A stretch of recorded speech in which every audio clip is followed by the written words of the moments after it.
师姐，爸，恭喜，换岗后第一次来指导工作，必须的。加油！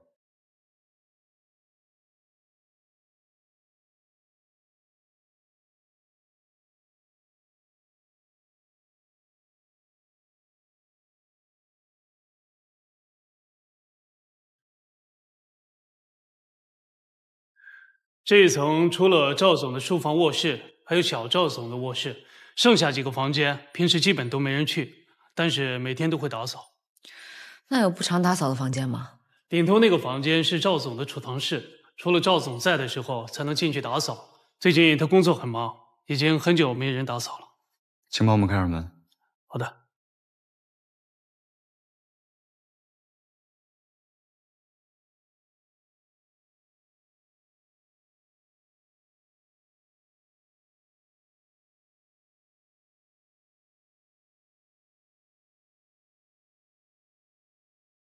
手套手电。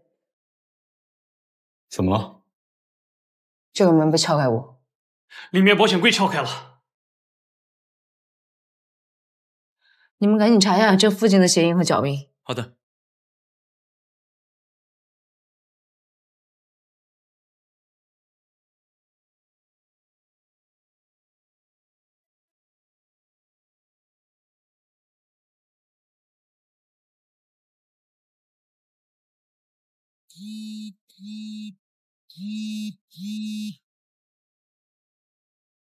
怎么样，顺利吗？袁浩，赵家有个门被撬开了，而且这里用的是电子锁，被撬开之后并没有报警，我觉得有点奇怪，你帮我看看。这柜门侧面有明显的撬锁痕迹，从左面的压痕到右面的撬痕的方向来看，这人的惯用手应该是右手。你再仔细看一下这个痕迹。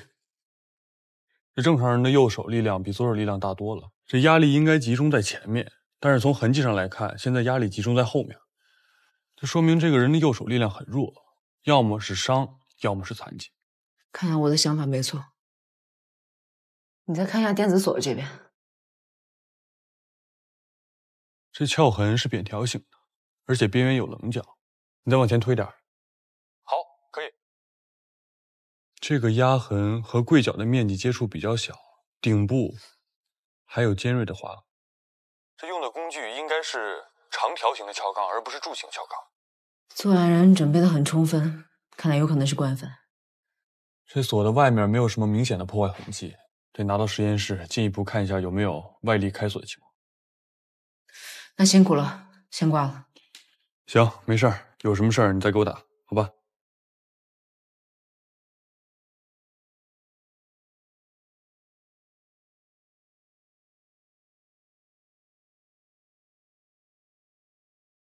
爽。这作案人有可能右手有伤，而且可能是个惯犯，对周边环境应该挺了解的。肯定是惯犯。你看，保险柜的指纹被擦掉了，并且保险柜也没有破坏性的痕迹。看来先查赵家人吧，可能是内贼。我想到一个人，我们小区物业有一个绿化工人，前阵一直在我们后院转悠。他拿工具的姿势特别奇怪，总是用胳膊肘挎着桶。我去物业了解一下。好。我们先去物业找人，有什么进展了，我及时通知你。好嘞。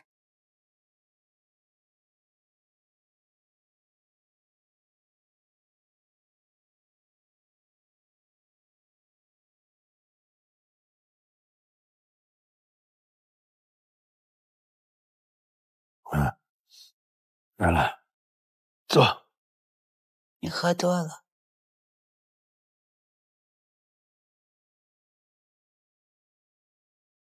你们两个人相处的怎么样？他对我还有戒心。有过程。反正很快我们就要送他走了。你找我来有事吗？有个叫林什么，你还记得吗？怎么了？那个案子，他女儿还在查。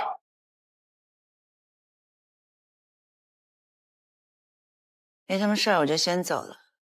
问问在家，我不放心。白宇走那天，家里见过一个贼，这事儿可不是个好兆头。你会有办法的。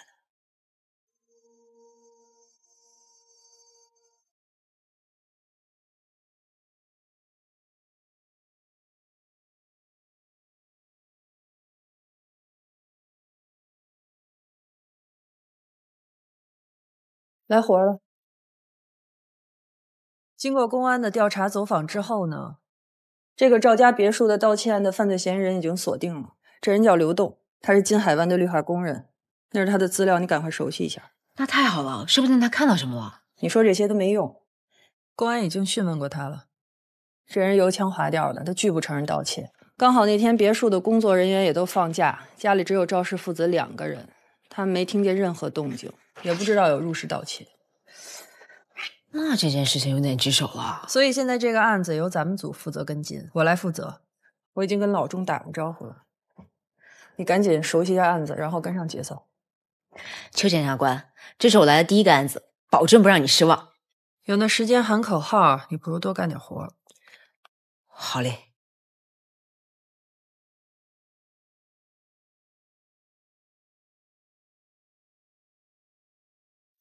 刘栋，这些东西认识吗？不认识。这些都是在你家搜出来的，解释一下来源。我忘了。忘了？4根金条怎么来的你都能忘？应该是我打工赚来的吧。这4根金条总价值200多万，你1个月工资才3000多块钱，你赚的？我都跟你说了，我忘了。那我们就在这儿陪你，直到你想起来为止。警官，管饭吗？你的资料我都看过，刘栋，你也是有前科的人，规矩应该都懂。这些东西都是你从金海湾别墅偷出来的赃物。你们既然都知道了，还问我干嘛？诚心啊？啊？你都到这份上了，就别在这儿绕了。那又怎么样啊？来呀，打我！来呀，打我呀！好家伙呀，这刘栋滚到肉呀！有证据就不怕他不认罪。18岁就因为盗窃入狱了，这已经是不知道多少回了，怪不得这么豪横。唉，老江湖了。他以前啊就是小偷小摸，每次判个几个月1年的就出来。公安估算了一下，这次刘栋盗窃的金额大概在200多万。现在刘栋是以盗窃罪被逮捕，看来公安并没有怀疑他跟其他的案子有关。你是说宋白宇的死？对啊，为什么偏偏是宋白宇去的时候他去盗窃？报告领导，我觉得越是巧合越不能轻易放过。这样吧，我明天带你去现场复勘。如果你能找到任何证据可以证明刘栋和宋白宇有过接触，你就马上上报老钟。这个刘栋有一个5岁的女儿叫潇潇，他上一次盗窃入狱是7年前，后来刑满出狱，结婚生女，四处打工，就没有再犯过罪了。你再往下看看。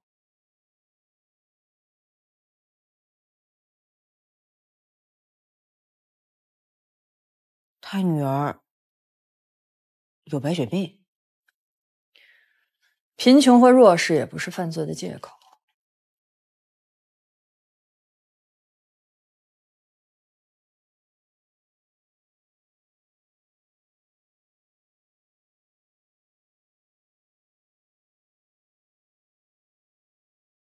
送我去趟医院。你怎么了？不舒服吗？没有，不是我，我要去看个小女孩，工作需要。你自己去呗，不是有摩托车吗？我去看人不得买点东西啊？买东西我放哪儿？头盔里啊？不行吗？自己打车去吧，我还忙着呢。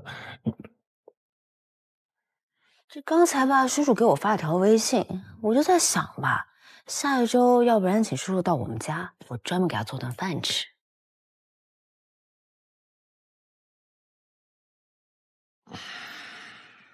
那你买完东西，是不是还得搬上楼啊？嗯，我来。孺子可教，走吧。嗯。潇潇，潇潇，你看谁来看你了？潇潇，护士姐姐，他们是谁啊？是检察院的叔叔和阿姨啊。检察院？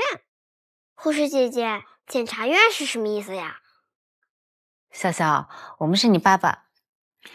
是你爸爸的朋友。对，我们给你带了很多好吃的，你看。可是我爸爸说过，不能随便拿别人的东西啊。可我们是你爸爸的朋友啊，而且你爸爸知道我们来看你，专门让我们买的。嗯，看呢？哎，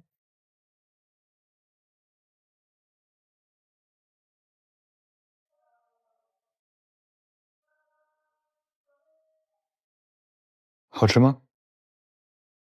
好吃，我要留给爸爸吃。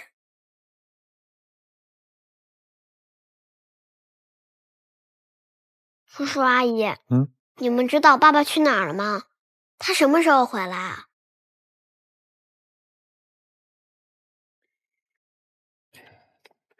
潇潇，是这样，你爸爸呢，他去工作了，所以啊，你要乖乖听护士姐姐的话。这2天啊，我们会经常来看你的，好吗？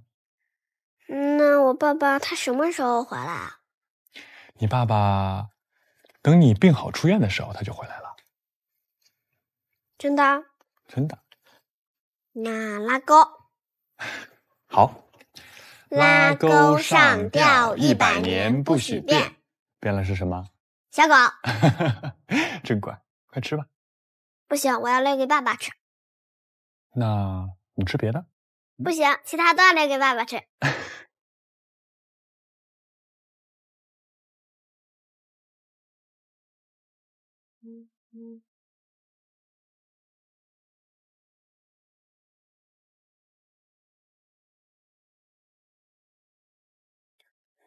我去，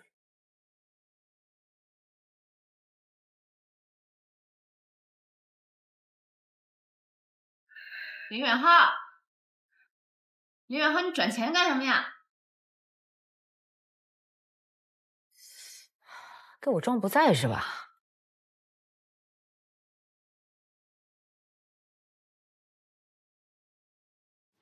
林远浩，你别走了，我看到你了。你再不过来，我把窗户给你砸了。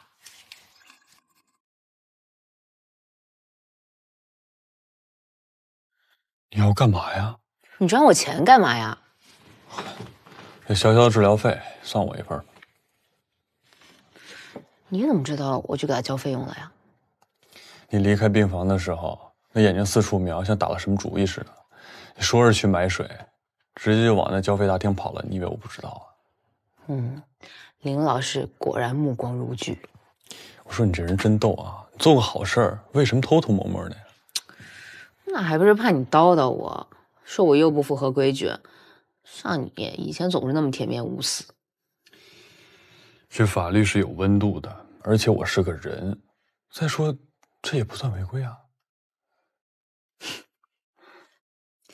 哎，我今天看卷宗了。自从潇潇得病了之后，刘栋的前妻就抛下他们2个人跑了。后来刘栋就一边打工，一边到处借钱给潇潇看病。我觉得吧，刘栋他可能不是个好人，但他一定是个好爸爸。所以说，这法律不仅仅是保护弱者，而是每一个人。如果所有需要帮助的人都以违反法律作为代价来获得帮助，那对那些遵守法律的人就太不公平了。这个道理我懂，弱势不是违法的借口。对，这也就是为什么我支持你去帮助潇潇，不仅仅是因为他可怜，而是我觉得如果我们这么做了，就能帮助刘栋，让他忏悔。说的挺好的。不过我做好事儿，你为什么要插一脚呀？林技术员，我知道你家有矿，可惜我现在工资比你高。你别太嚣张了，注意分寸好吗？检察官助理。行吧，这钱我收下了，好事算你一份。那能睡觉了吗？晚安。爸，回来了。这么晚了还没睡啊？情况怎么样？销售额特别好。我问的不是这个。你是说公安局找我的事儿？他们就是问了我一些关于咱们家进贼的事儿，都是些常规问题，好像是抓了一个什么绿化工人，但具体的我也不太清楚。就这些。爸，我都这么大人了，什么话该说，什么话不该说，我还不清楚吗？希望吧。爸，你相信我，我能力又不差。你说这要是换的是宋白宇，你会这么担心他吗？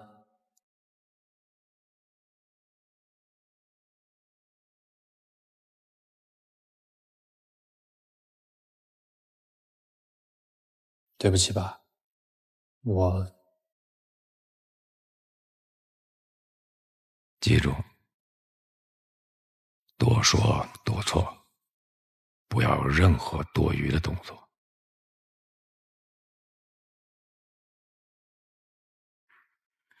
早点上楼休息吧，明天你不是还有一个商务活动吗？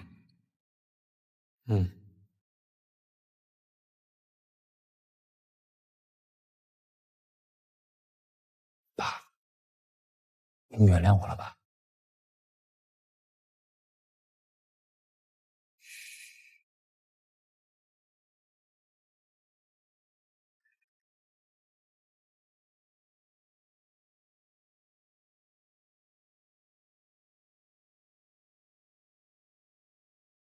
老钟，李队，来了。来复勘现场了。今儿够热闹啊！哎，远浩呢？他有点不太舒服，我让他去医院了。又不舒服？没事儿。行了，来就干活吧。我院里还有个会，你们先忙着吧。好，走吧。走了。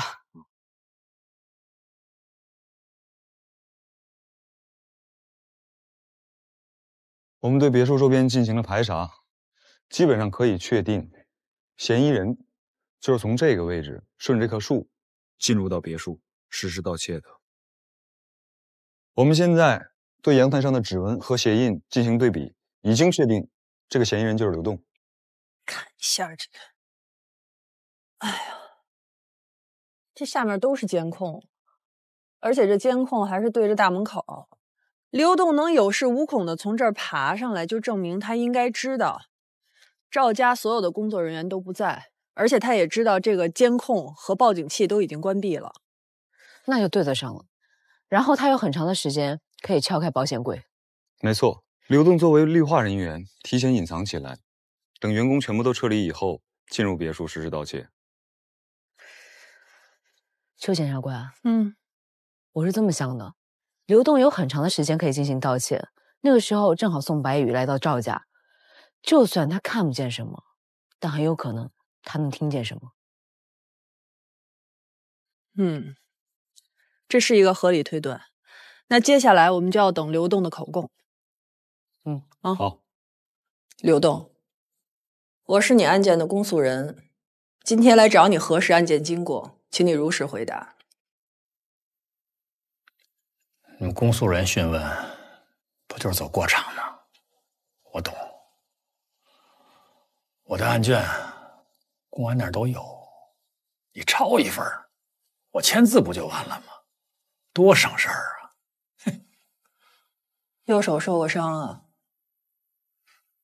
以前打架让人砍的。刘栋，在别人的眼里，你可能是个贼，但在潇潇的眼里，你只是他爸爸。他真的很乖。我去医院看过潇潇了，给他买了零食。他说，好久没有见到爸爸了，我要留给爸爸。你有个好闺女。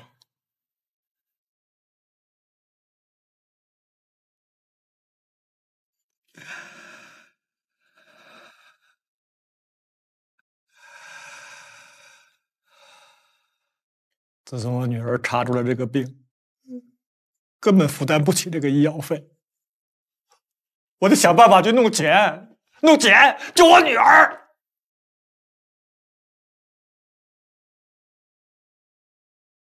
潇潇，咱们该去打针啦。姐姐，我不想打针，我想找爸爸。爸爸去工作了，咱们先让毛毛陪着你，好不好？来，我们下来穿鞋。我承认，我是个失败的父亲，更对不起潇潇。可是我没办法呀。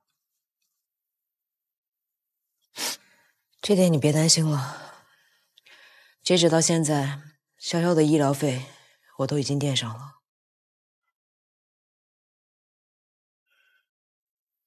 谢谢，谢谢，谢谢，谢谢。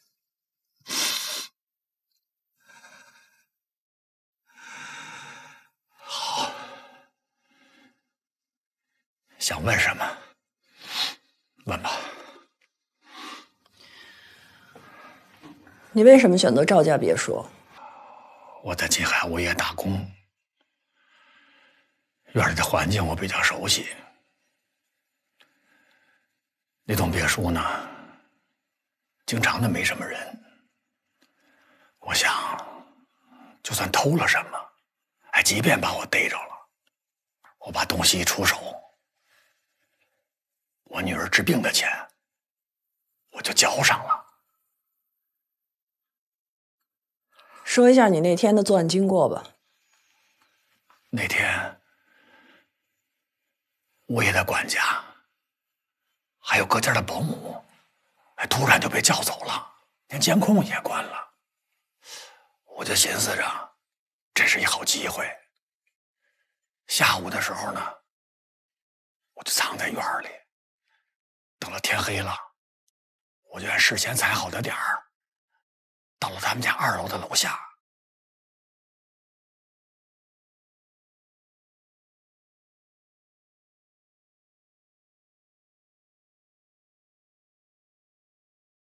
一切还都算顺利。等我办完了事儿，我刚要走，我听见那个就叽里咣啷、叽里咣啷的声音，就好像是从那个楼梯上啊，就滚来什么东西似的，差点给我吓死。听着像什么呀？这我还真不敢胡说。那后来呢？你怎么离开的？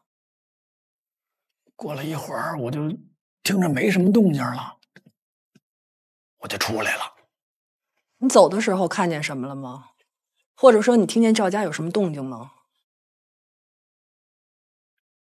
别着急，仔细想想。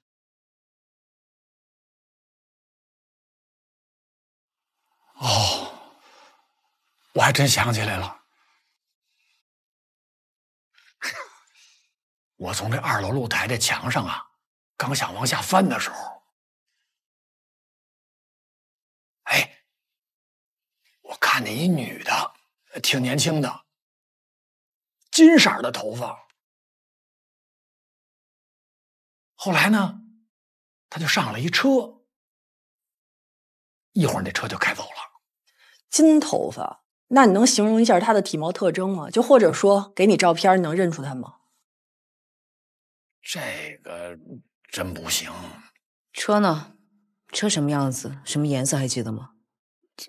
天儿那么黑，我又害怕，好像是一辆黑色的轿车，别的真没什么印象了，领导。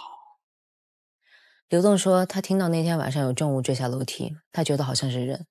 公安已经检测了赵家楼梯的地毯，地毯虽然被清洁过，但还是发现了一些残留血渍。江妮已经把地毯拿去做 DNA 检测了。小何呢？别提了，宋白宇去赵家当天，整个小区的监控都被人关掉了，没有任何影像资料。根据刘栋的回忆，当天有个金发的女性开车从赵家离开，可之前公安询问赵瑞父子时，赵瑞没有提过这件事情。你能确定她是个女的吗？确定不了。那也就是说，刘栋的这份口供也不能判定是真假。那我给你们一个新线索：李双队长找过物业，物业说是赵瑞让他们关的监控，所以他说谎。所以李双队长准备对赵家父子进行2次询问。我们现在只能等公安的结果。来，钟处，哎，结果出来了。赵家地毯的血迹分析报告出来了 ，DNA 检测结果是宋白宇。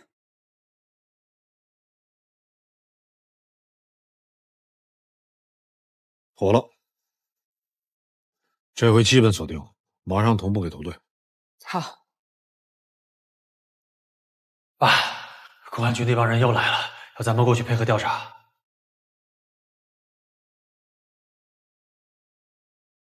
害怕了？如果你害怕的话，就不要半夜出去鬼混。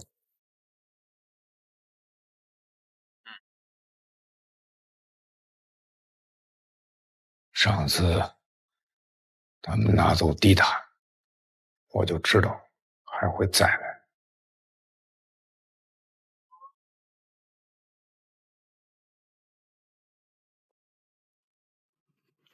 李警官，今天找我过来什么事儿啊？赵先生，我们今天叫你来了，是有几个事儿想跟你核实一下。配合警方调查，应该的。12月27日当晚，你有没有见过一个金发大波浪的女人？没有。我们之前问过你，你说你完全不知道有人进过你家。对啊，那个非法的入侵你家的嫌疑人，在口供里面声称，当天晚上他亲眼看到一个金发女人从你家别墅开车离开。警察同志，他是个嫌疑人，而且他还是个小偷。那么他说的话你们能信吗？我真的什么都没看见，我爸也可以作证。当天宋白宇打电话说要到家里来，见面之后呢，他说他要马上离开韩江，需要一笔钱。我知道他当时正在被警方通缉，所以我就严词拒绝了。但是考虑到他在我身边做了那么多年，我就跟他说，希望他来找警方自首。同时我答应他，要给他找一个最好的律师来帮助他。给犯罪的律师找一个最好的律师。赵先生，您是真懂法呀！啊？涂队长，你也觉得特别讽刺是吧？你跟宋白宇是不是有什么过节啊？过节倒谈不上，他就是个打工的，工作能力不太行。我之前问过你，你们的回复是宋白宇去别墅那天晚上只是聊工作而已。我之前呢，因为那个环保案陷入了一些麻烦，当时我就对宋白宇的能力产生了怀疑。他当时就翻脸了，说如果我不给他这些钱的话，他就把集团里边那些商业贷款的文件公布出去。但是我万万没想到，他那天居然跑到我家里来要挟我跟我爸。这些文件会被我的商业对手利用。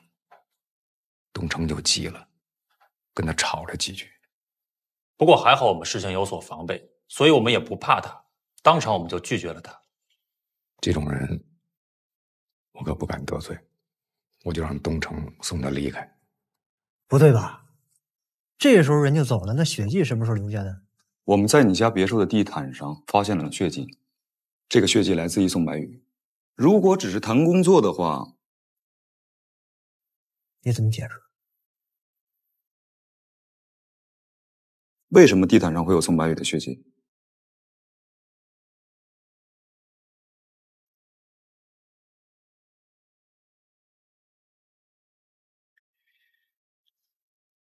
东城不成熟，是我打的。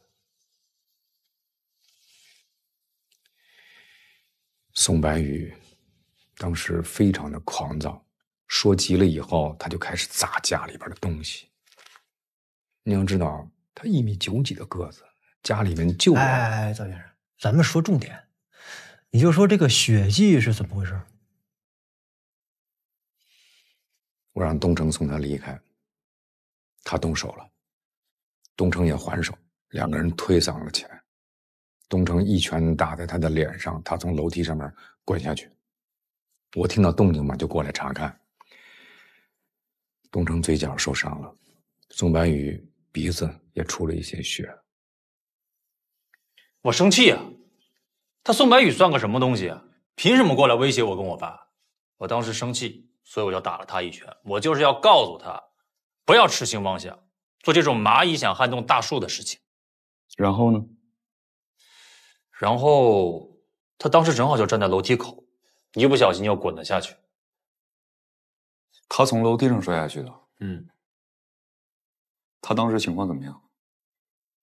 没什么事啊，过了一会儿就站起来，我就让他滚了。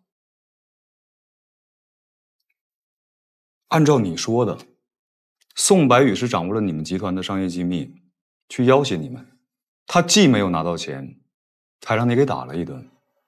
结果他什么也没有说，也没有反抗就走了。那不然呢？他还能做什么呢？这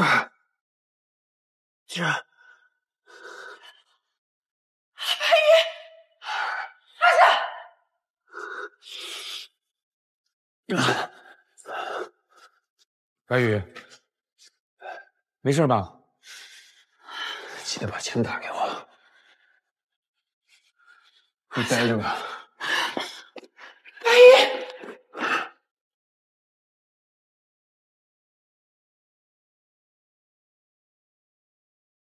记住，我怎么教你的，你就怎么说。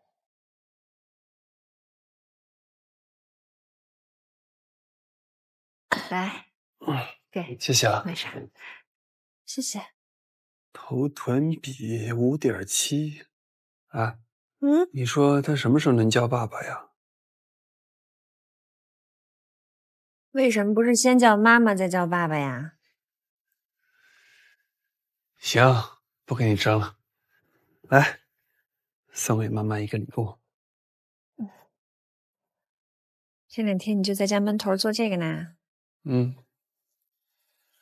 我一直有个梦想，我们有一栋大大的房子，房子呢在山底下，房子前面呢有一片大大的草地，草地上有一棵大大的丁香花树，风吹过来的时候啊，花香四溢。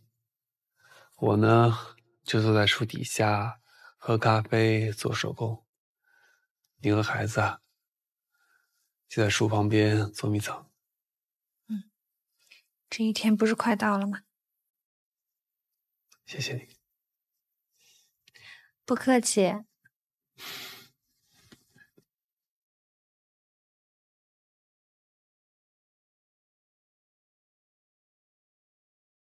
白宇，今天乐乐踢了我一整天。阿姨说，她当年怀你时也是这样。我就想，是不是乐乐他想爸爸了呀？因为我今天也特别想你。说真的，我现在一回想起来，就总是你睡着时候的样子。那时候，我总会一边看着你，一边猜，乐乐长大后会不会也是这样？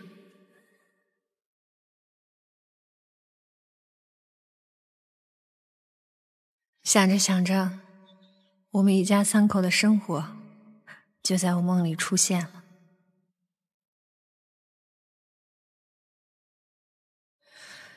我现在在阿姨这里住的挺好的，她一直都在照顾我，只是很多话我没法跟她说。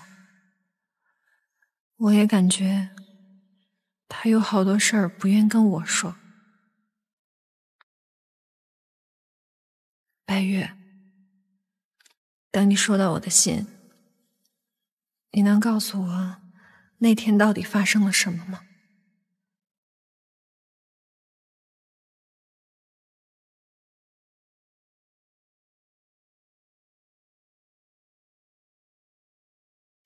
也就是说，宋白宇没拿到钱，还挨了揍。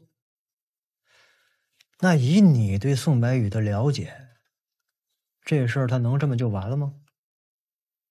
他恼羞成怒，说一定要把这些商业的文件公布出去，让我倾家荡产。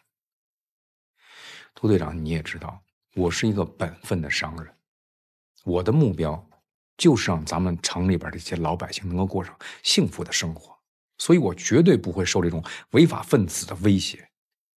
我跟他说，你现在马上离开我家，如果你要是不离开的话，我就打电话报警。我是生意人，怕有负面新闻，怕这种事情被社会上的人给放大利用。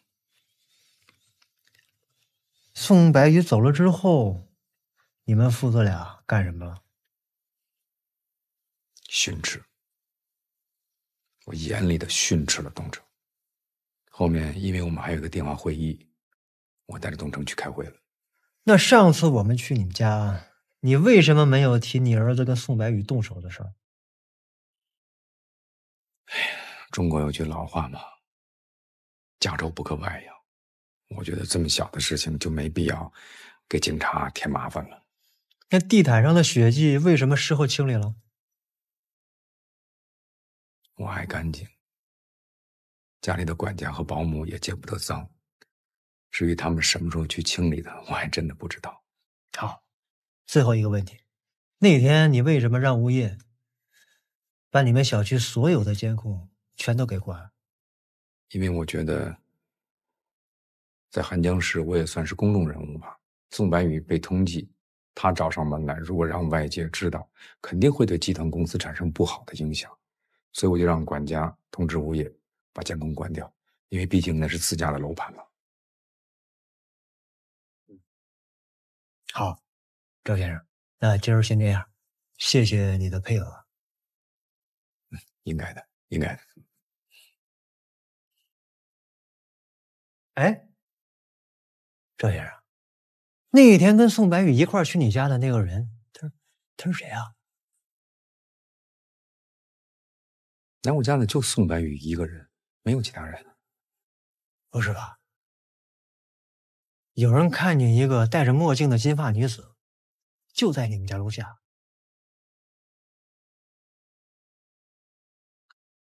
进我们家呢，就宋白宇一个人。如果外面还有什么人在等他，我真的不清楚。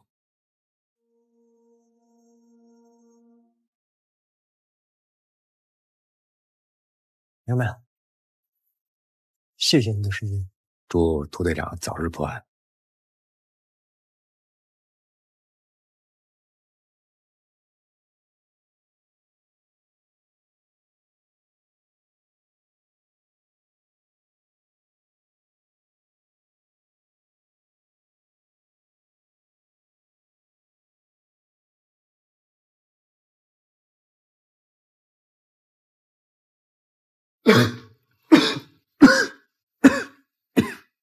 林先生，你没事吧？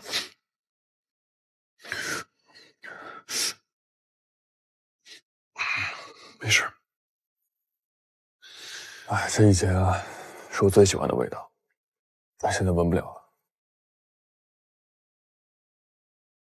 你能喝咖啡吗？肯定不行。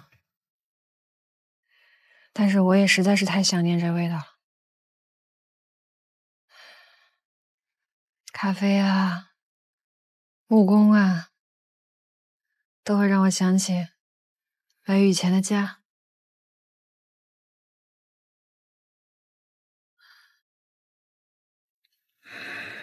林先生，我还是那句话，在不违背大原则的情况下，你能告诉我什么吗？好，在你们家，我发现了一个木锁，木锁里面有个芯片，这芯片里还有一段视频，视频里说，如果他不是已经出国了，就是已经死了。我不明白，他为什么会有这样的预感。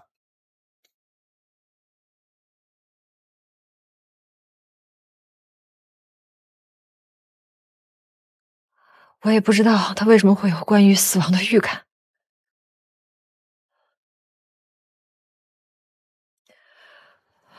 我能告诉你，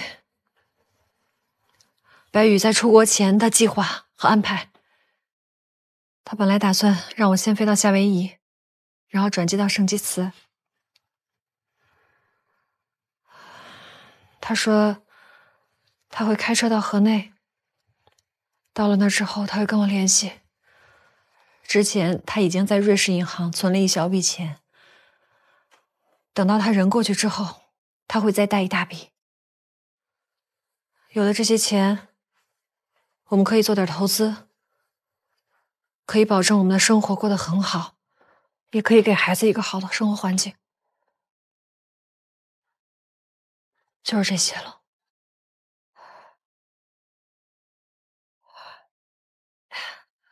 我得先走了，我如果出来太久，白宇妈妈会问的。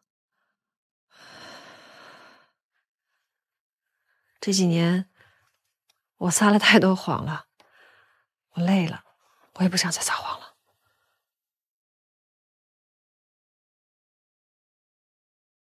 不好意思啊，来吧，开始吧。庄主，目前可以确定，这个录音就是林队自己录的。当时现场除了林队，还有另外2个人。我截取了这段录音里面的人声和呼吸声，计算了一下这2个人当时距离林队的位置。那我是不是可以理解为，这距离的远近就可以确定是谁对我拔动的手？理论上可以这么理解。咱们再听一遍啊。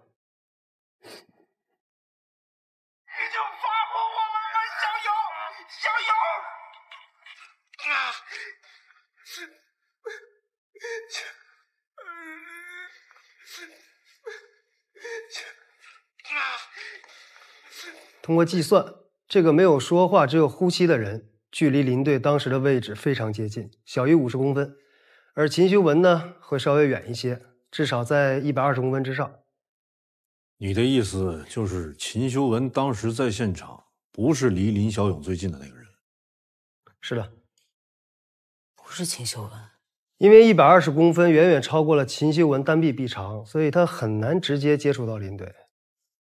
那现在找出音频中第3个人是案情的关键，对吧？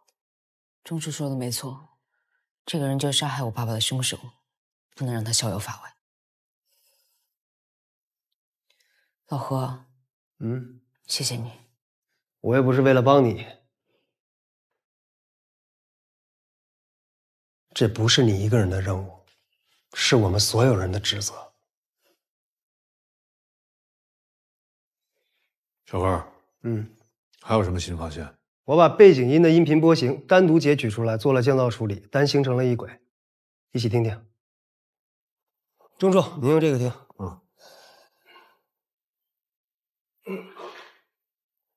好，开始。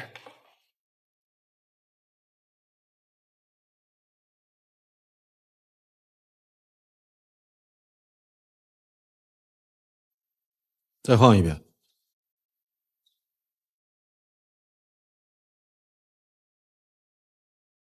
轮渡汽笛声是吧？没错，我查了，2声长鸣笛代表着请求靠岸的信号，所以基本上可以锁定地点就是码头。我根据卫星定位图锁定了本市的3家码头，最南边的这家码头因为是去年年初刚刚开的，所以可以排除在外。现在范围内还剩下2家码头。钟处，我建议按照声音的传播速率，以这2家码头为中心开始排查。林兰，你回忆一下，你父亲当年有没有经常去的地方是靠近码头，能听见轮渡汽笛声的？那个刘家岛码头我有印象，我爸以前带我去过那边的钓鱼店，我记得当时那个汽笛声特别大，吓我一跳。我爸还因为这件事笑过我。小陆，你马上查一下刘家岛码头所有的钓场。得嘞，查着呢。有了，刘家岛码头附近只有一家渔具店，叫吉祥渔具店，开了很多年了。吉祥？不叫这个名字啊。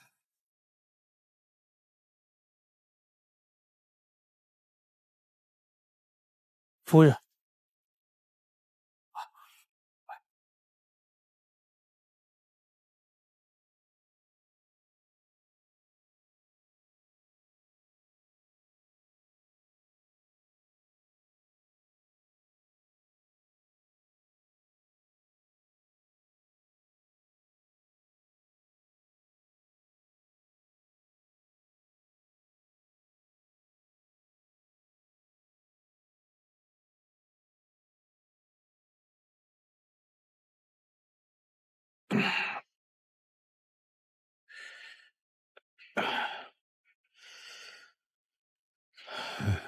来了。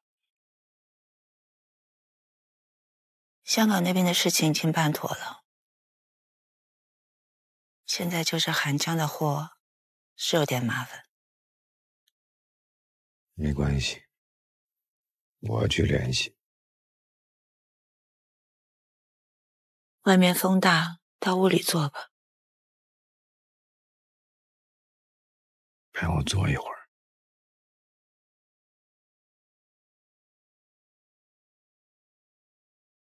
手怎么那么凉？正是因为凉，才要出来晒晒太阳。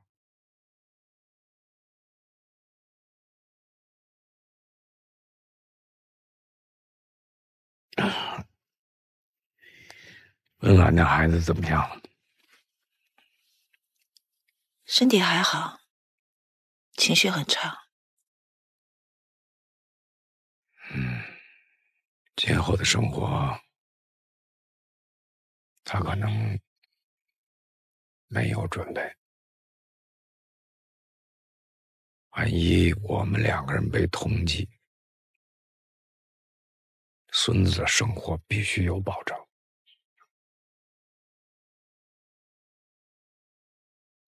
没什么事，我先走了。我来就是看看你，晚晚一个人在家不放心。锦绣，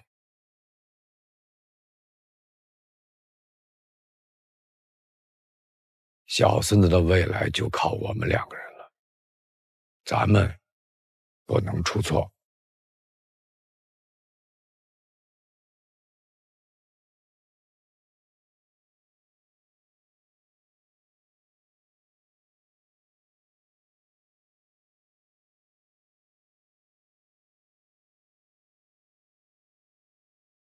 我想的跟你一样。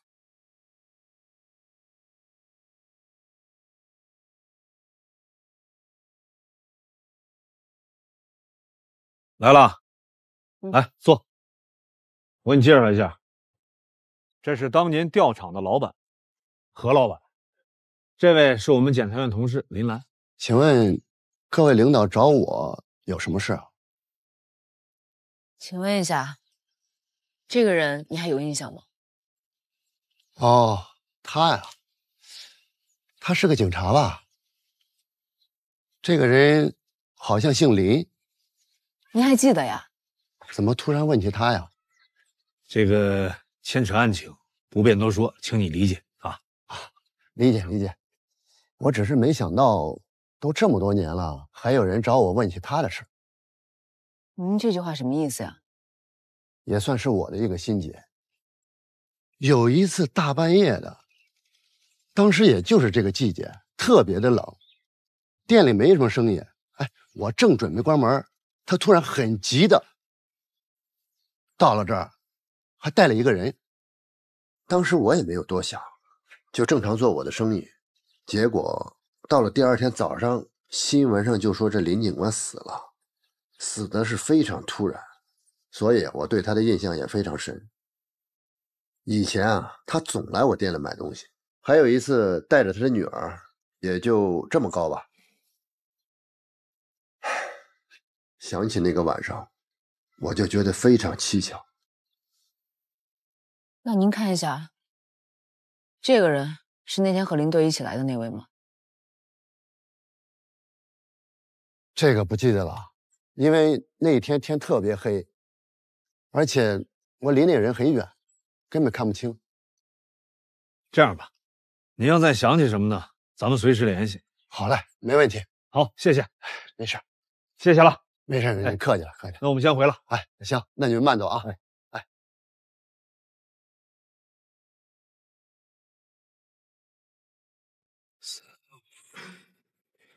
哎，报告，小陆，来，我听说那宋白宇手机内存的数据都恢复了，是吧？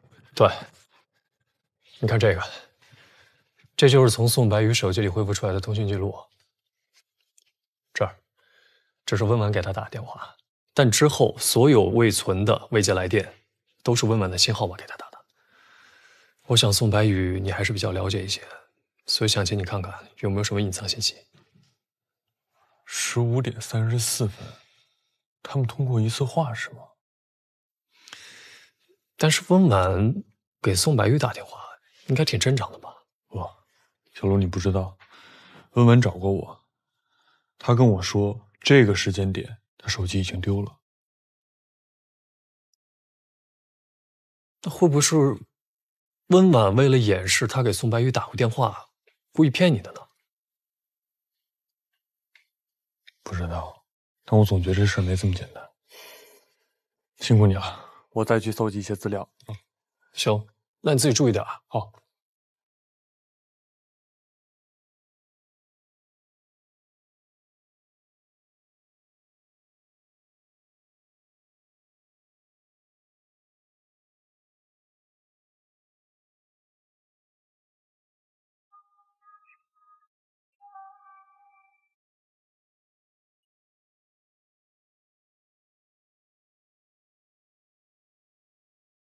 小婉，出来休息会儿，我有点话跟你说。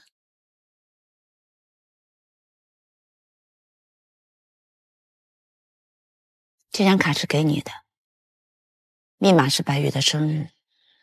等着情况稳定之后，我就会送你出国。阿姨，您这是什么意思呀？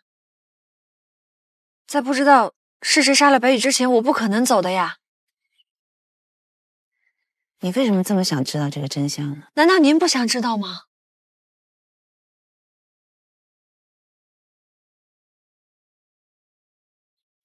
你太年轻，很多事情你不明白。跟你最在乎的人相比，这个真相不值一提。不是的，阿姨，我最在乎的人就是宋白宇啊。不对，你现在最在乎的人，应该是你和白宇的孩子。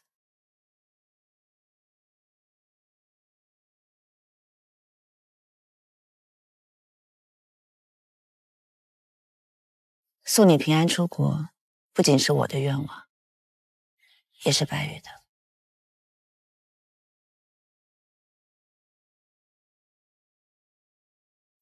那您呢？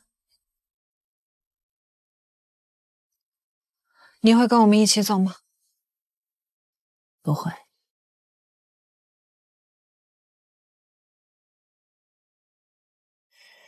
我可以答应你，等我把这个事情处理完之后，我会去找你，陪着你一起把这个孩子带大。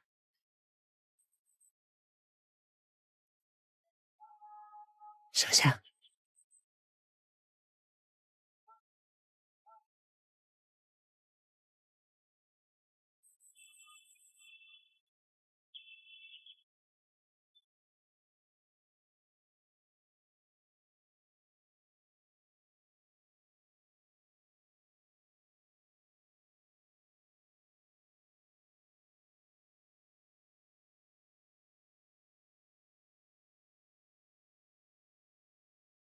好好想想。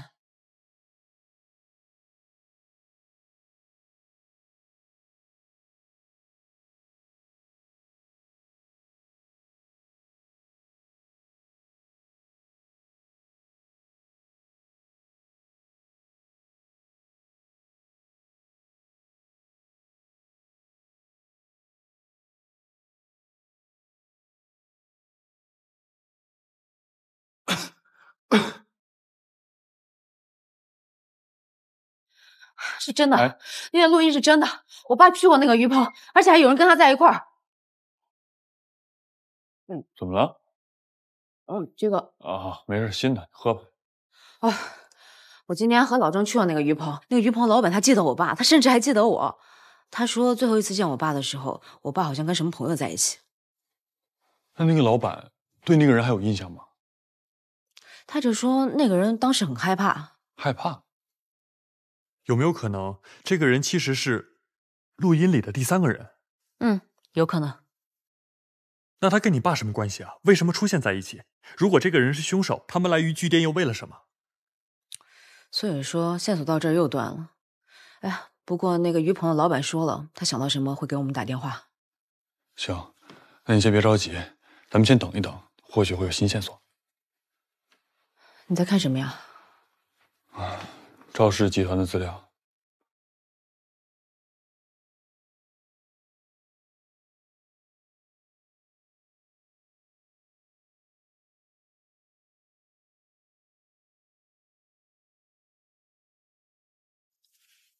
喂，境外银行的钱你动了？对，我给了温婉和孩子。我说过，再给我几天时间。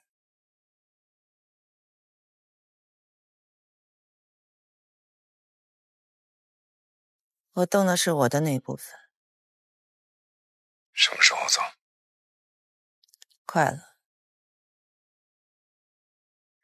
还是我来安排吧。现在动作大了，容易引人注目。秦秀，我不是你的敌人，我是在救所有人。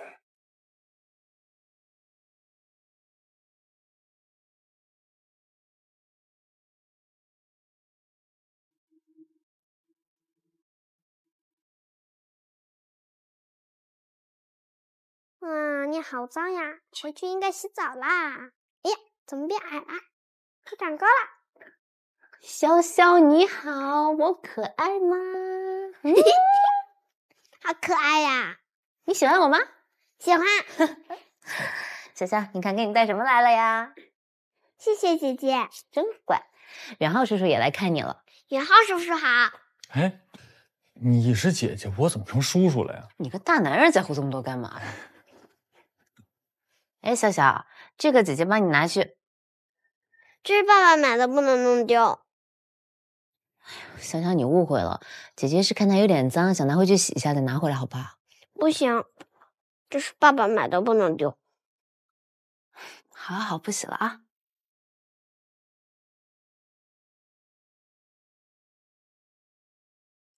我爸爸是不是已经把我给忘了？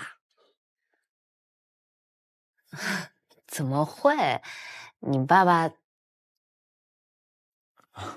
潇潇，你爸爸呢？现在要去做一件非常非常要紧的事情。他虽然很想你，但是他没办法来看你啊。那他什么时候可以过来看我？他呀，潇潇，等你病好了，我带你去看他，怎么样？真的吗？那等我病好了以后，我一定去看我爸爸。潇潇，我可爱吗？可爱就是你做的太大啦。那是因为我蜂蜜吃多了。你以后少吃点蜂蜜。我不要，我喜欢吃甜的，就跟你一样甜。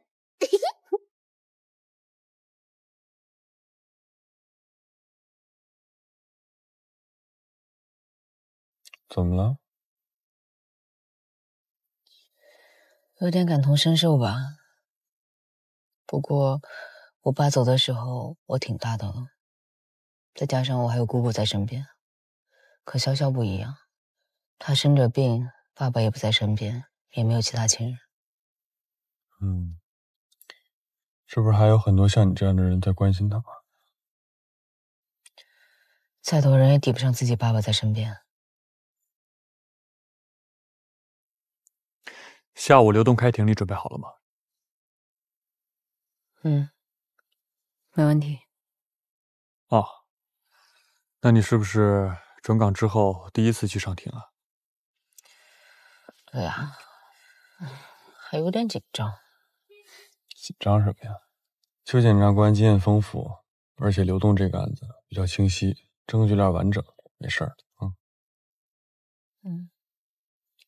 哎，你以公诉人的身份上过几次庭啊？我这不是在韩江给你当同事呢吗？也对，还比我低半级。要不你下车吧。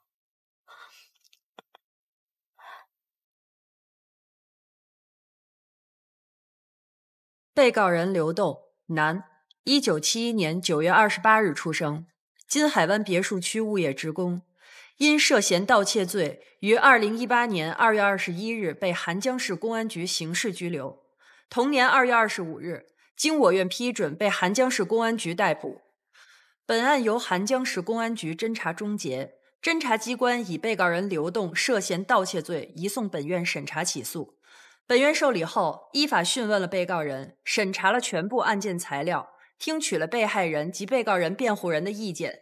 经依法审查查明，被告人刘栋因女儿刘潇重病急需医药费，从而决定对自己进行服务的金海湾别墅区 A14栋别墅实施盗窃。于2018年1月29日凌晨1时许，经 A14栋别墅露台进入内部房间，于保险柜中盗取价值人民币200万元的金条4根，随即逃离现场。认定以上犯罪事实的证据如下：一、侦查机关移交的相关物证；二、被害人赵瑞、赵东成的陈述；三、被告人刘栋的供述和辩解；四、现场勘验检查笔录。本院认为，被告人刘栋以非法占有为目的的入户盗取他人财物，其行为触犯了《中华人民共和国刑法》第264条之规定，犯罪事实清楚，证据确实充分，应当以盗窃罪追究其刑事责任。根据《中华人民共和国刑事诉讼法》第172条之规定提起公诉，请依法判处。检察官邱丽琴，检察官助理林兰。别紧张，这以后都是家常便饭。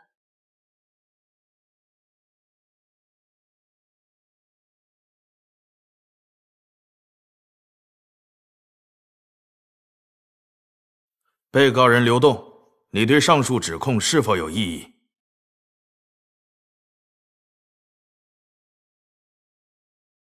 你对上述指控是否有异议？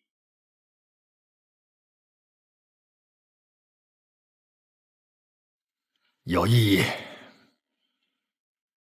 哪些指控不属实？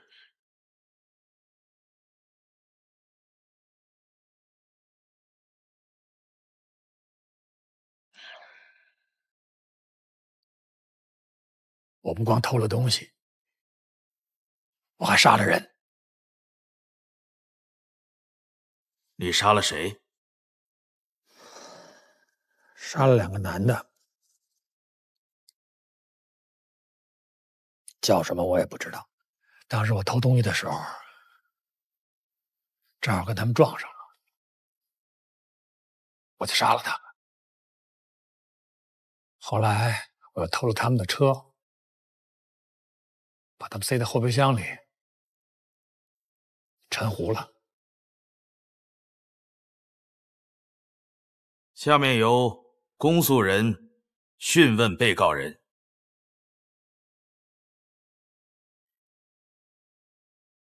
被告人刘栋，今天法庭是以你之前涉嫌盗窃一案开庭，请你如实回答，不要故意欺瞒。我说的都是实话。你说你杀了人，之前公安机关在对你讯问的时候，你只字未提；我们检方提审你的时候，你也什么都没说。请问这是为什么？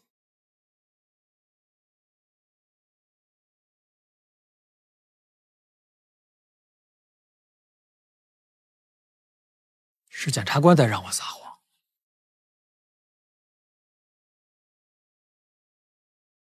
被告人刘栋，你知不知道恶意污蔑公诉人员是什么后果？不知道。那你说说，我是怎么教你撒谎？我说的不是你，我说的是他。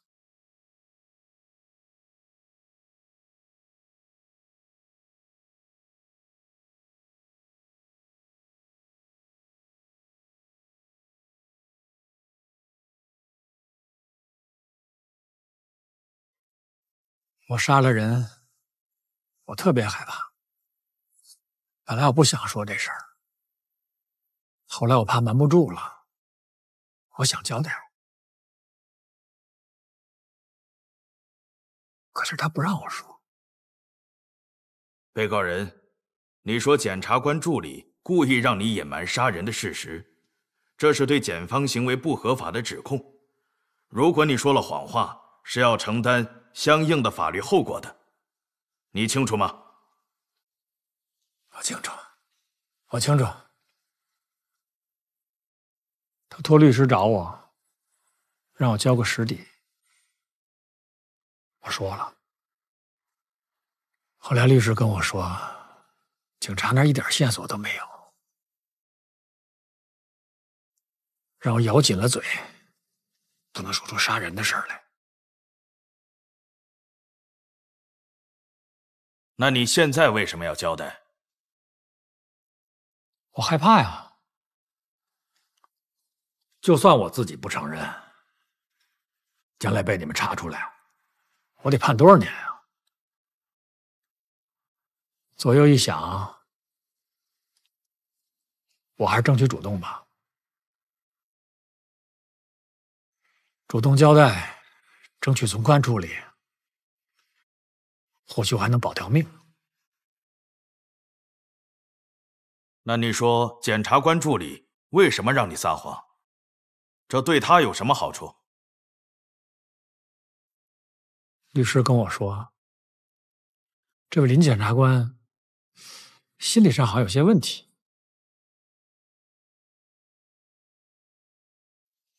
从小失去了父亲，受了不少委屈，挨了不少欺负。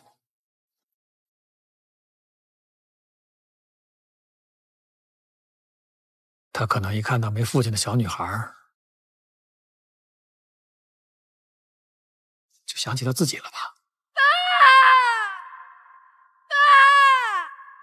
兰兰，我爸爸是不是已经把我给忘了？兰兰，这是爸爸买的，不能丢。他跟律师说，特别心疼我们家潇潇，杀人的事千万不能说，不能让他从小就没了父亲。刘栋，你胡说！肃静。坐下。被告人，你说的这些话有证据吗？有。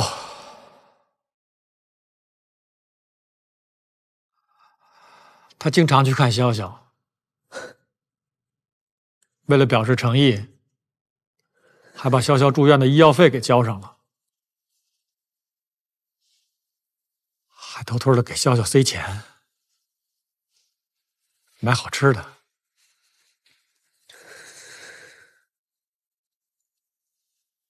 辩护人律师，被告人说的情况，你都知情吗？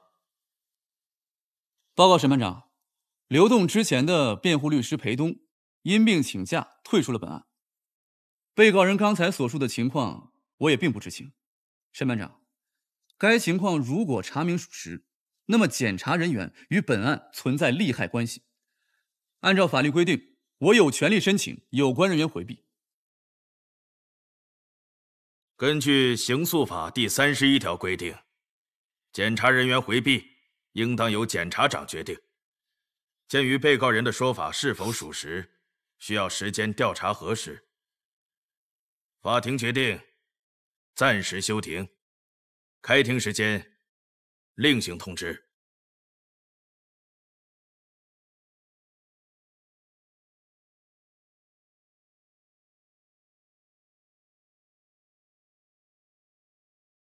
喂，哦，我是邱丽琴。领导您好。林兰是我的助理。好，我知道了。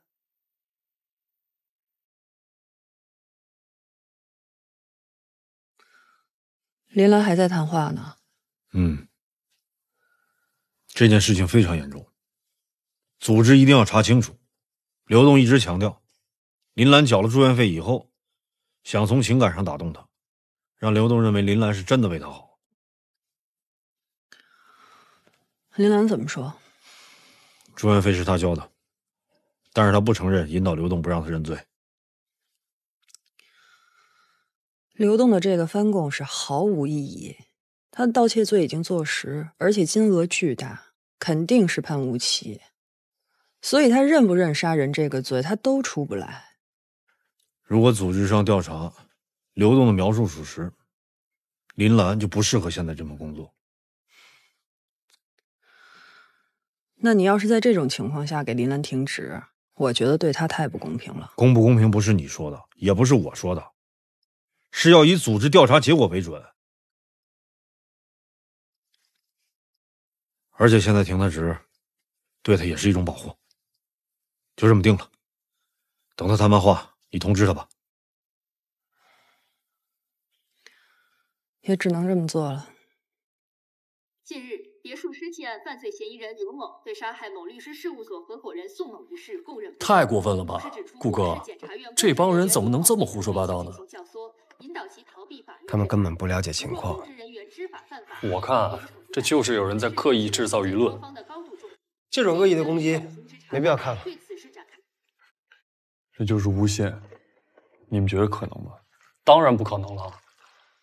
我现在就希望大兰哥没事。放心吧，检务督察部的耿主任肯定能查清楚。你们都在这儿？燕主任，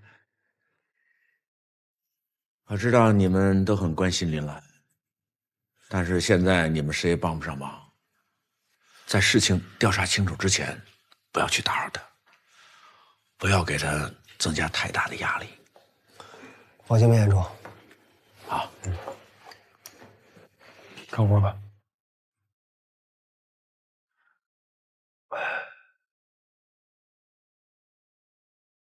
好了，哎，林兰，进来，坐。燕初，你直接批评我吧，我知道是我自己做的不对。你有什么不对啊？是对弱者保持善意不对，还是被人恶意污蔑、自证清白不对啊？燕初，你相信我。坐下说。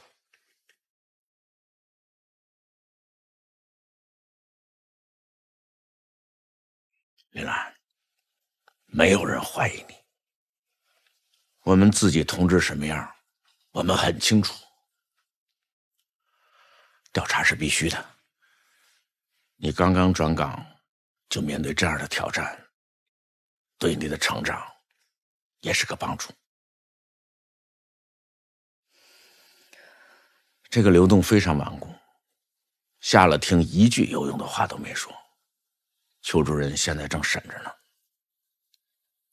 他当然不敢说，谎言就经不起推敲。你说的非常对。不过，不管刘栋在庭上因为什么原因翻供，他女儿的处境还是非常让人同情的。我想在处里搞一次募捐，你把募捐上来的钱亲手交给他们。燕初，林兰，你给我记住，我带出来的兵，绝不能就这么容易的被打垮了。是。这回能坐下了吧？倔强，越来越倔强。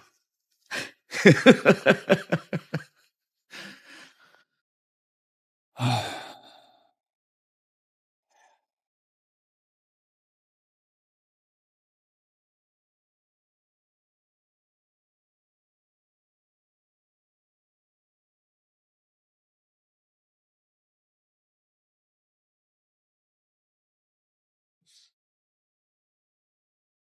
这心里要是有苦水啊，就倒出来，别憋着。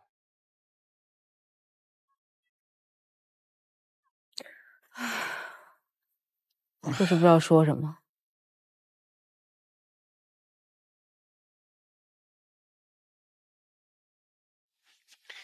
这样吧，我给你讲一个我倒霉的事儿，让你开心开心，怎么样？你觉得我学习好吗？嗯，学霸。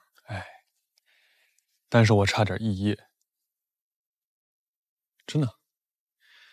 我的研究生快毕业的时候，有人诬陷我抄袭，最后我差点没拿到硕士学位证。谁这么恶毒呀？这关系你一生的前途。他趁我午休的时候，把我电脑里的论文给偷走了，然后放到网上去卖，最后还诬陷我抄袭。然后呢？然后啊，用我论文的这个人比我交稿早，在我论文过审的时候就被定为抄袭了。但是好在宋白宇帮我找到了用我论文的那个人，顺着这个线索查下去，就查到了聊天记录，最终才真相大白。没想到宋白宇还有这么好的时候。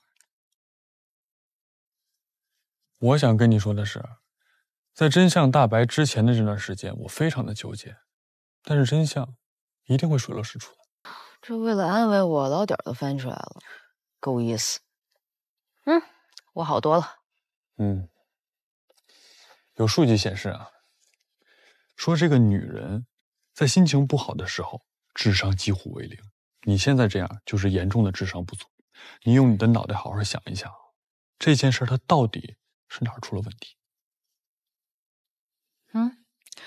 我用我的脑袋好好的想了一下，这个流动它的形式逻辑就是有问题的，它背后一定有人。对，唆使流动去陷害你的这个人，肯定跟真凶有密切的关系，不然他怎么会知道把人藏在后备箱这么关键的信息呢？而且他还在法庭上说了这个事儿。智商回来了。所以咱们就顺着这个线索查下去，肯定能还原真相。行，那你明天是不是停职在家？跟主任让我在家好好写情况说明。好啊，我陪你去过医院，发挥你我的聪明才智，我帮你也写一份，明天一起递上去。这么好写呀？必须的呀。1礼拜晚饭。真的是老狐狸。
爸，去，坐那儿。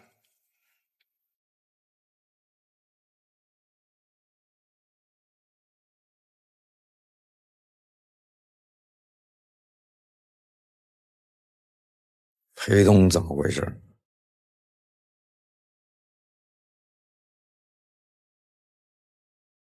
我要是不问你，你打算瞒多久？爸，我不是故意瞒着你，但是你看啊，那个刘栋他就是借钱眼开，现在检察院那边已经乱成一锅粥了，你就相信我这回吧。这种人收你的钱，他也能收别人的钱。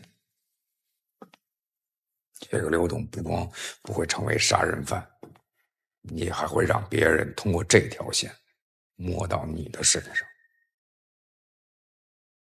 爸，那我现在应该怎么办？知道求我了？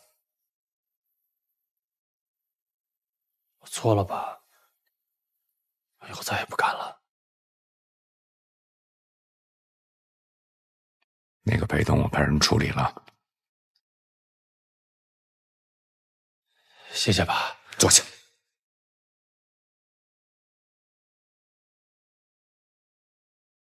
新月城那儿怎么样？哦，项目那边特别顺利，咱们那个剧场也都盖好了。今天公司宣传跟我说要搞个什么剪彩仪式，但是我不是想着咱们最近，所以我就说从简。为什么要从简？您不是说公安局那边盯着咱们？我是让你个人低调。公司在这种情况下应该越高调越好。知道什么叫清者自清吗？我知道了。你知道个屁！我赶紧跟他们联系，让他们重新策划，往大了办，往好了办。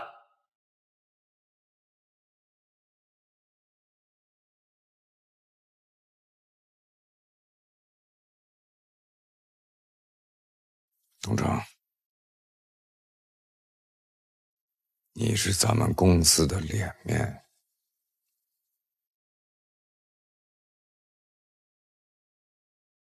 没事的。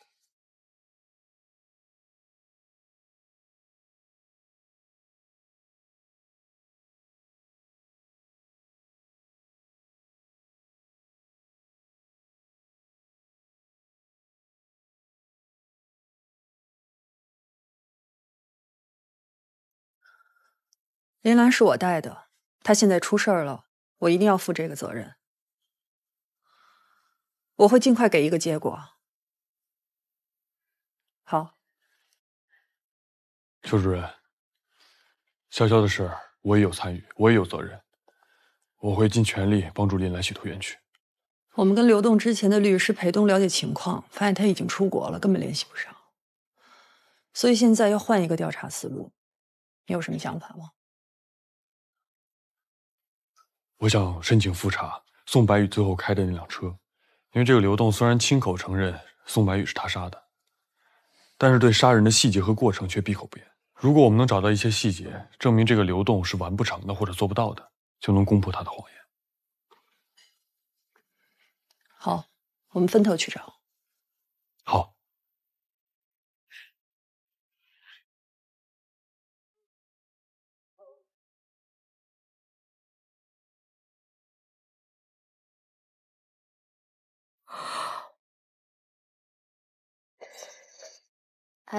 姑姑啊，兰兰，姑姑呢打电话是要恭喜你，你不是跟我说你是第一天上庭吗？怎么样啊？是不是特成功？那当然，你也不看是谁的侄女，还有我办不了的事吗？就嘚瑟吧啊！不过我的侄女这么优秀，做什么事情都是最棒的。啊，姑姑，我正在包鸡汤，我给你看啊，你看，你今天不用上班吗？我轮休啊，我这不是大病初愈，大家都喊我要好好休息嘛。哎呦，你是难得听人劝，这样做就对了。行了，姑姑不打扰你了，赶紧做你的鸡汤去吧。哎，对了，用火注意安全啊。知道了，姑姑你也照顾好自己啊。拜拜，拜拜。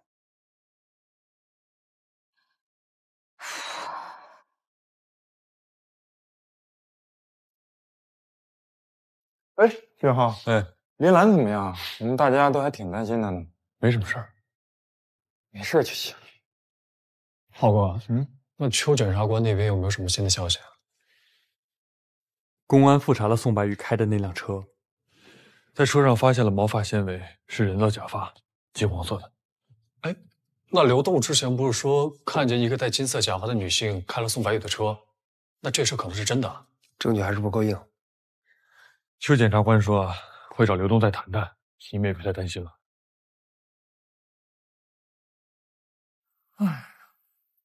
说说吧，为什么杀宋白宇啊？那天我偷完东西，刚要走，我看见这个男的，大高个儿，得有1.9米几，我以为他要抓我，他回头看了我一眼，笑了笑，我更毛了，我从包里掏出了随身携带的铁棍子，我照着他后脑袋当当当就2下。我们东韩集团旗下的星光剧场是一个纯公益性质的剧场，旨在传播艺术，回馈社会。然后呢？后来他就躺地下了，我正好看他手里有把车钥匙，我被人发现，我就把他拖出来了。到了他车那儿，我打开后备箱，哎呦，我一看，后备箱里还有一人，这个跟我没关系啊。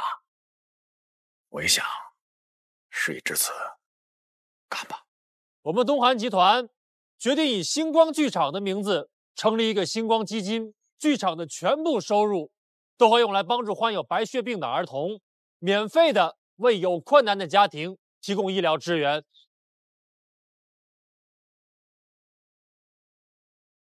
我就把他塞到后备箱里，一不做二不休，开着车直奔武陵山，连车载人沉水里了。赵总，对于您公司法律顾问宋白宇涉嫌文物走私案，您有什么看法呢？传闻宋白宇遇害前到过赵家别墅，请问是真的吗？东韩集团接二连三爆出丑闻，是有什么隐情吗？我们在车上提取到了金色假发的纤维。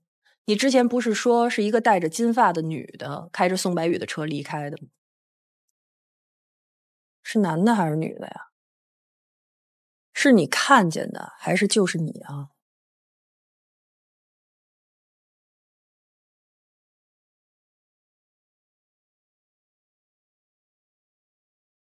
是我。假发哪儿来的？车里的。还有时间戴假发呀？伪装呗。假发呢？扔了。对不起啊，各位，今天是剪彩仪式，其他问题不予回答。赵总，对于文物走私案，你有什么看法？赵总，我是新闻网的新闻人，就此事做一个解释。可以解释一下吗？赵总，好。我非常理解大家的心情。来，可以提3个问题，请。据说您位于金海湾的别墅正在接受公安调查，请问此事是否属实？赵总，入室抢劫的盗窃犯承认杀害了嫌疑人宋白宇，这件事仅仅是巧合吗？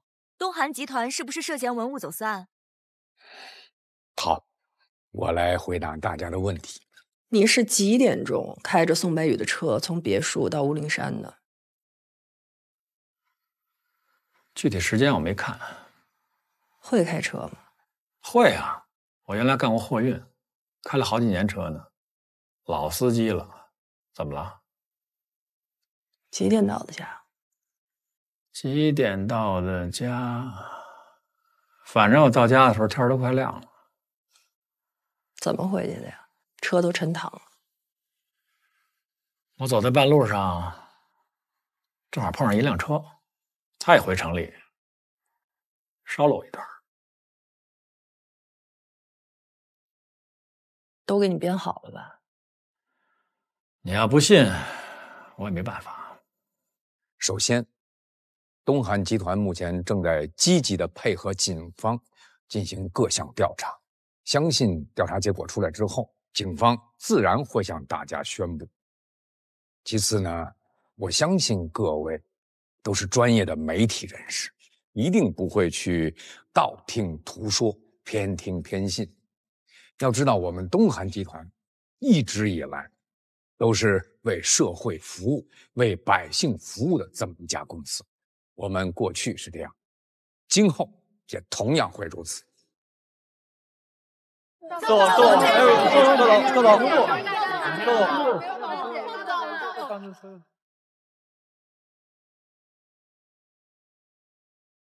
我给你讲一故事啊。有一个小姑娘，她爸爸是一名警察，常年战斗在第一线，没有时间管家里边。他老婆也因为这个事儿就跟他离婚了。他一边工作一边把这个小姑娘拉扯大。就在这个小姑娘14岁那年，她因为办案意外离世，我们到现在也没有查清楚她死亡的真相。这件事情就成了这个小姑娘的心结，也成为了她的动力。她立志想成为一名检察官，要查清楚每个案件背后的真相。就在前不久，她终于成为了一名检察官。她办理的第一个案子就是你的案子，猜到了吧？就是那个被你诬陷的检察官。那个检察官叫林兰。对于潇潇，林兰可以说是尽了她最大的努力。你知道吗？那天庭审过后，她回到检察院的第一件事就是召集单位里的同事给潇潇筹集医疗费。尽管几个小时前你刚刚在法庭上诬陷过她，她说因为她相信潇潇，所以也相信你真的是个好父亲。别再说了。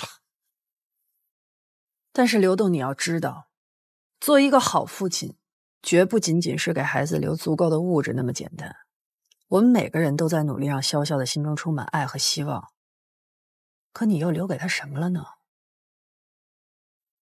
刘栋，如果你真的想做一个好父亲，你现在还有机会。林兰有句话让我带给你，他说无论什么原因你诬陷他，他在心里都选择原谅你，是因为他相信你所做的这一切都是出于一个父亲对女儿不得已的选择。你别说了。杀人罪和盗窃罪可不一样，盗窃罪你起码还能留条命，你女儿还有个盼头。你有没有想过，说了，你要是死了，别说了，你女儿怎么办？我错了，我错了，我他妈就是一混蛋，我就不配当个父亲，我更不配做潇潇的爸爸。我说实话，我从现在开始说实话，我开始都是撒谎，都是在撒谎，我根本就没有杀宋白宇，我没有杀他，都是裴东这个王八蛋与我女儿威胁我才让我这么说的。裴东这个王八蛋，他就利用这一点恐吓我、威胁我。我一定说，我全说实话。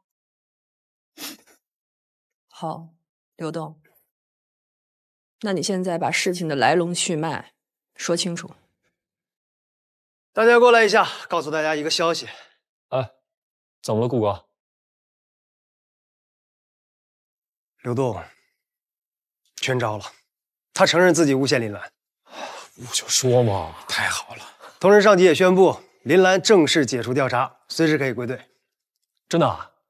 哎，那咱是不是可以喊他回来上班了？哎，人好不容易歇2天，你着急喊他干嘛呀？他都已经迫不及待了。就是，燕初已经把消息告诉林兰了，我估计这个点儿应该已经在路上了。哎，我才几天没回来，你们就敢在背后说我坏话了呀？谁敢说你坏话？都是好话，坏话都是他说的。哎，我没说啊，我的意思是，大伙儿都等着你回来呢。哎，江你呢？啊，他去上边学习去了，算着时间，也就这2天回来。还是要谢谢大家，让我沉冤昭雪了。你最应该感谢的呢是远浩和邱检察官啊，一个是我领导，一个是我亲哥们儿，就不谢了。这接风洗尘啊，咱是不是得吃顿好的？行，我请客。哎，不过你们赶紧给我说下最近的进度，我好投入工作。你看看说什么来着？工作狂又回来了吧？哎，说点正事儿啊，这潇潇最近又要化疗了，医药费。怎么那么沉不住气啊？我们都准备好了。验处带领我们几个发起了捐款，不光我们几个，整个检察院都积极响应，要以咱们韩江市检察院的名义捐赠出去。我们的都齐了。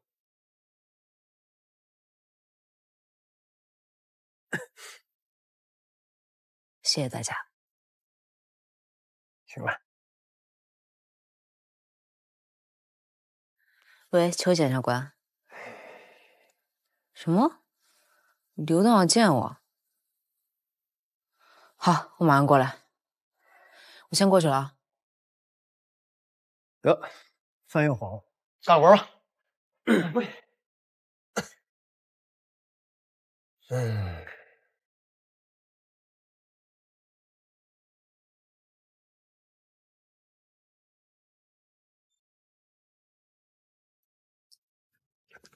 谢谢，谢谢你们，我干了这么多错事儿，你们还对我这样。起来吧。你也别多想了，在监狱里好好改造，争取减刑。潇潇还等着你回家呢。您放心，我一定好好改造。你们就是潇潇的恩人，等他长大了，一定加倍报答你们。我呢也很小失去了父亲，所以特别能感同身受。我想帮潇潇，也想帮你，但我帮你不是为了让你隐瞒，而是为了让你成为一个堂堂正正、值得女儿骄傲的父亲。我想，你现在做到了。等潇潇长大了，一定让他向你们学习，做个好人，做个好人。我是真的很喜欢潇潇，今后也会经常去看她，你放心吧。谢谢，谢谢。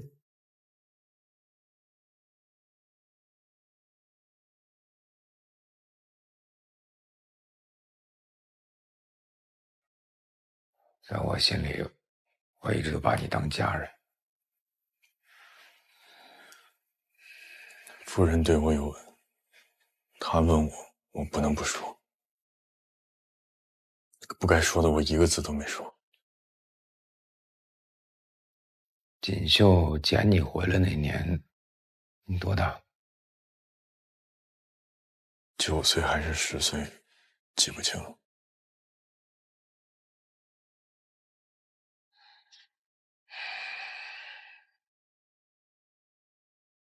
他把你捡回来，但是我养大了你。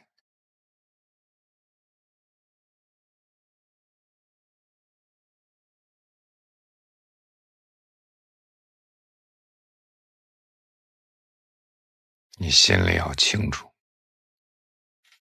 你跟的人是谁。当然是你。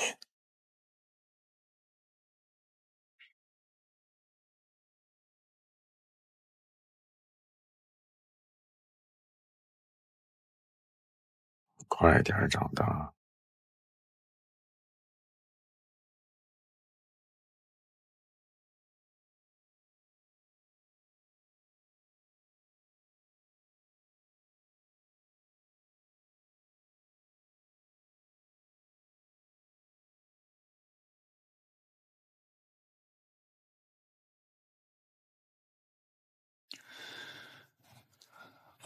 文婉，不好意思打扰你一下。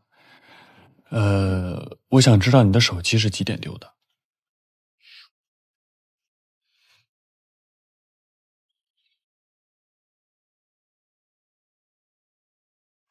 上午10点左右吧，在咖啡厅丢的。后来我买了新手机。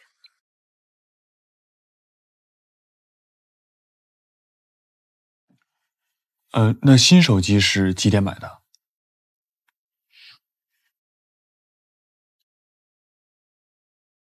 晚上8点多吧。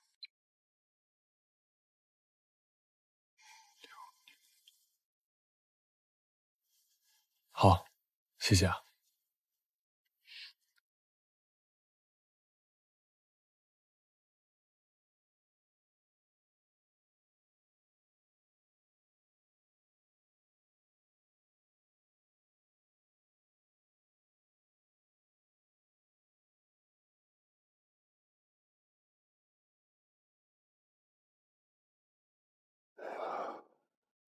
逮到了，你论文被卖了。是什么呀？买卖双方聊天记录。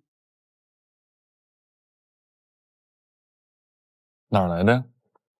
这你就别管了。杀人自有妙计，谁让我是小坏人克星呢？小坏人克星是什么呀？大坏人。请我吃什么呀？吃论文。